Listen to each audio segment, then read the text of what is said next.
We are joined by a civil society organization member who is also a civil rights activist in person of ARMSFREE, AJANAKU.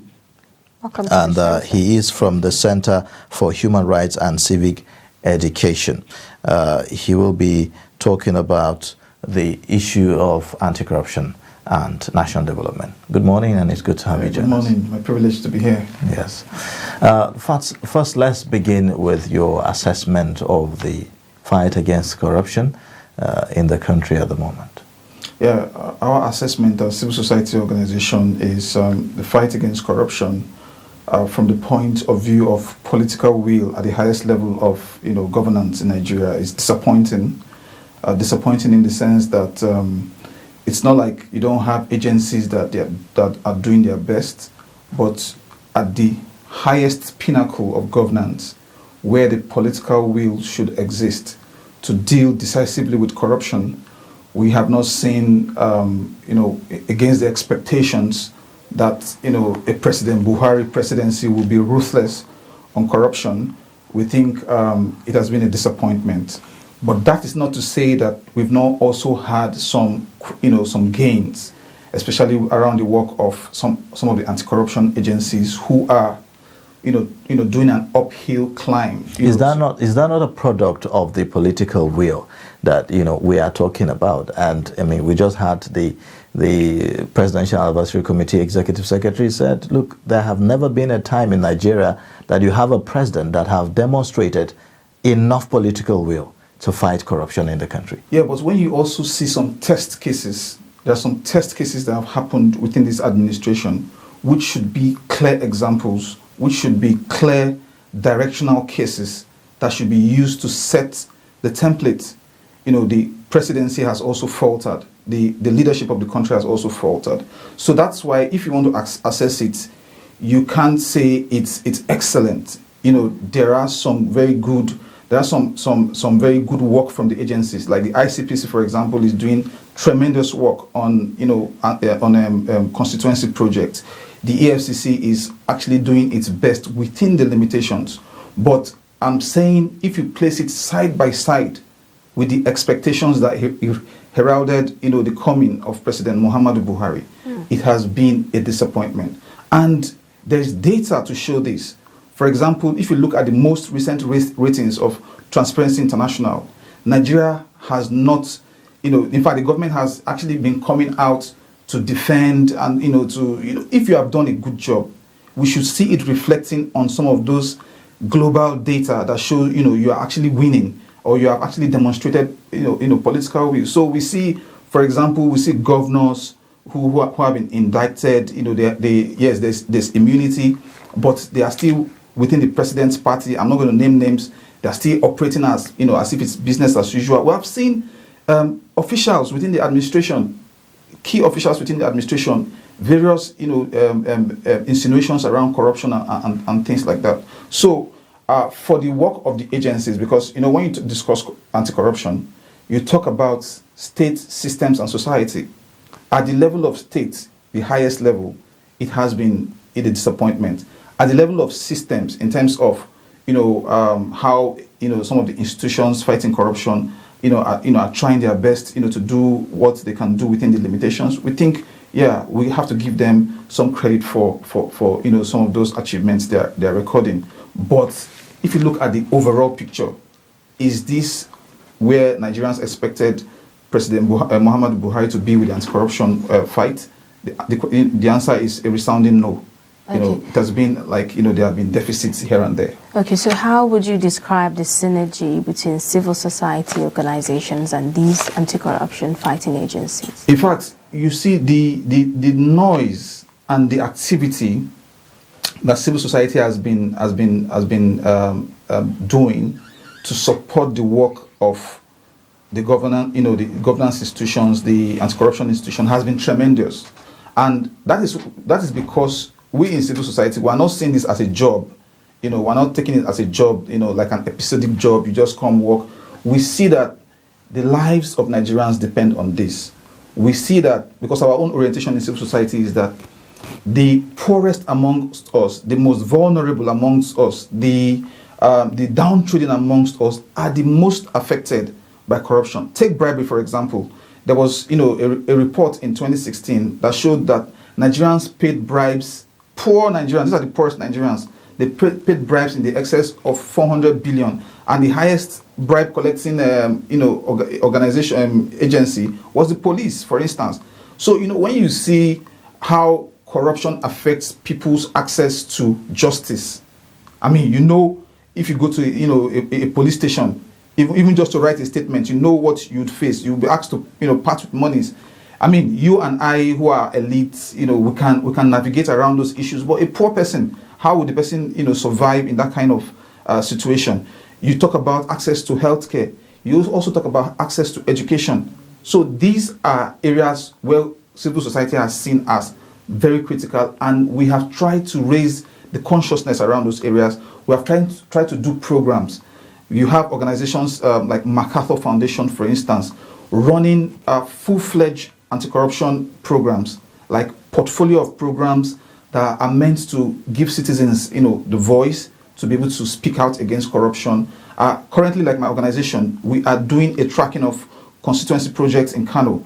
Before that, we did some projects around tracking to ensure transparency and accountability in the delivery of basic education. So these are the entry points for us, and I can say to a large extent we have gotten cooperation from the anti-corruption agencies. For instance, just a few weeks ago, my organization worked closely with the ICPC to track constituency projects in Kano State, and one of the outcomes of that was that contractors who had done shoddy projects, had just collected monies and disappeared from site, had to scamper back to site. It's all reported in the media.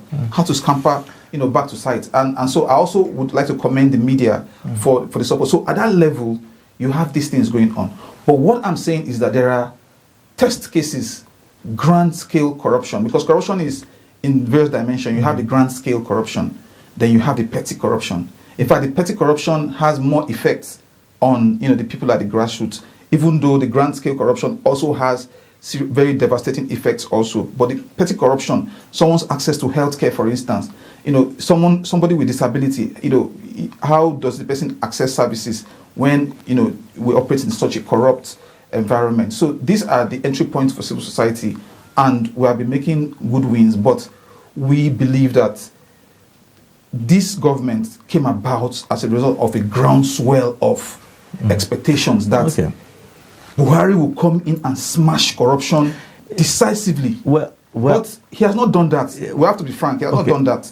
And so we are just being tentative. We're having wins here and there. It's not a comprehensive victory like what most Nigerians would have expected. Okay, now when you juxtapose the records of the Transparency International in terms of perception, corruption perception index, and you take the records of the EFCC on the other hand, in 2018, there were convictions recorded of about 300, and fast forward to 2019, there was a jump from about 300 to over 1,000 convictions. And then Transparency International, on the other hand, is saying that Nigeria's perception index dropped from, to about 146, and also further to 149 as well. Do you think that there's a contradiction there? I don't think there's a contradiction. The EFCC, the anti-corruption agencies, are doing, like, they are striving within the context of all of the challenges they are facing, and they are recording some sort of gains. But the picture of corruption is not just around conviction. Like I mentioned, state systems and society. How is that anti-corruption message passing across through all of these state systems, society, discussion, so that when you look at an organization like Transparency International, it's not just looking at the fact that you've recorded convictions, it's also looking at those very critical elements that tie into that. Conviction is good, but conviction alone would not fight corruption.